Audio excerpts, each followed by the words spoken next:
Souvenez-vous, c'était il y a 14 ans.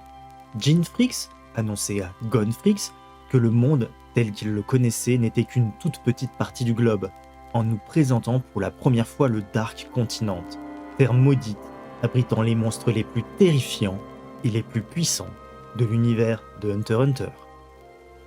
Et bonjour à tous, voici Magic Hero, Et voici Magic Kuroro. et bienvenue au monde Kukuru.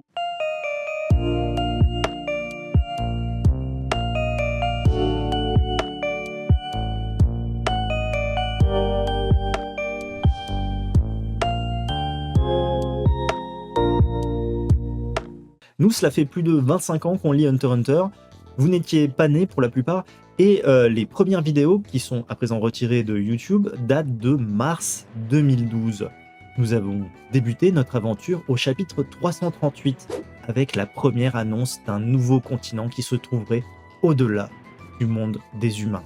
Aujourd'hui, on est super fiers et excités de vous présenter notre plus grande théorie après des années d'analyse. Pour cela, nous devons vous ramener 300 ans en arrière. Le premier Hunter qui s'est rendu sur le Dark Continent était un homme hors du commun. Il nous a ramené un livre qu'il a écrit, Le journal d'un voyageur du Nouveau Monde, édition de la partie Est. D'après Ginfrix, cette personne s'appellerait Dawnfrix. Nous avons appris dans le volume 0 du manga, un tome spécial délivré au premier million de personnes ayant été voir le film Hunter x Hunter Fantôme Rouge, que Kurapika vénérait un livre retraçant les aventures de D. Hunter. Il s'agirait de la vie de Dawnfrix, racontée de manière romancée. Ginfrix est persuadé qu'il n'y a que 3 possibilités pour lesquelles Dawnfrix, son ancêtre, n'a pas encore ramené le journal de l'Ouest. La première étant qu'il n'a jamais vraiment pu le terminer, la deuxième, c'est qu'il n'a jamais pu écrire le livre, ou la troisième, c'est que Dawnfrix serait encore vivant 300 ans plus tard, toujours en train de l'écrire. Et si je vous disais qu'il existe une quatrième solution? Nous avons pu raccrocher une autre de nos plus grandes théories imaginées par nous-mêmes et qui nous a été honteusement récupérée par un autre youtubeur et par Reddit et le forum jeuxvideo.com. Enfin bref. Dans cette théorie, qui nous appartient à nous et à personne d'autre, le bateau Blackwell numéro 1, où se déroule actuellement la guerre de succession pour l'Empire de Kakin, va bel et bien sombrer dans l'océan avant son arrivée sur le nouveau continent. Nous avons pu découvrir un énorme foreshadowing de la part de Yoshihiro Togashi dans le tome 1 du manga. Observez cette image issue d'une page bonus en début du chapitre numéro 8. Gon nage dans l'eau avec un poisson qui ressemble étrangement au Blackwell, et derrière lui, une épave de bateau. L'auteur avait déjà pensé à tout depuis 1998. C'est alors que Gonfrix, probablement accompagné par Kira Zoldyck, ne va pas avoir le choix.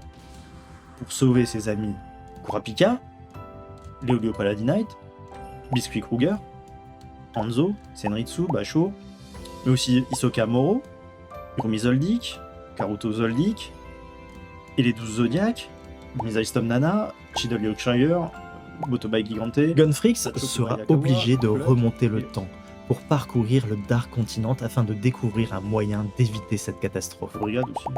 Et aviez-vous remarqué quelque chose à propos du prénom de Dawnfrix? Si on remplace le D par un G, on obtient Gonfrix. Truc de fou. Et oui, c'était devant notre nez depuis tout ce temps.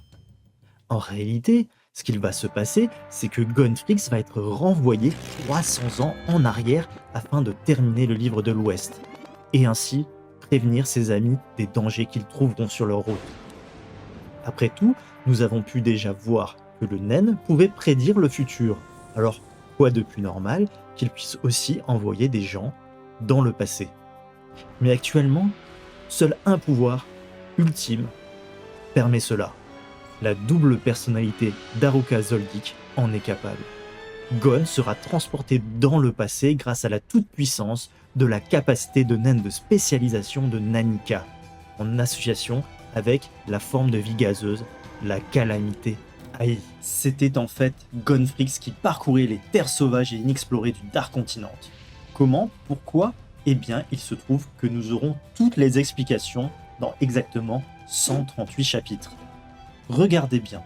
En japonais, si nous décomposons le prénom de Gonfrix, nous avons 2 syllabes, Go et N. Et figurez-vous que Go signifie le chiffre 5 et N est la fin du mot San qui signifie 3. Nous avons donc là la preuve irréfutable que lorsque le chiffre 5 apparaîtra 3 fois, c'est-à-dire au chapitre 555, Gonfrix voyagera 300 ans dans le passé et découvrira enfin le Dark Continent, percer tous les plus grands secrets qui y sont cachés. Et merci à tous d'avoir regardé cette vidéo. Yoshihiro Togashi part en pause. D'après ses tweets, normalement, on en aura pour plus ou moins 3 ans, mais pas de souci, on attendra son retour avec impatience. Et de notre côté, on vous donne rendez-vous dans quelques mois pour la plus énorme vidéo de la chaîne. Nous allons louer le château de Versailles dans le but de créer la plus grande réunion des Zodiacs. Tous les plus gros youtubeurs Hunter x Hunter francophones, à part un. Allez, à bientôt. Salut!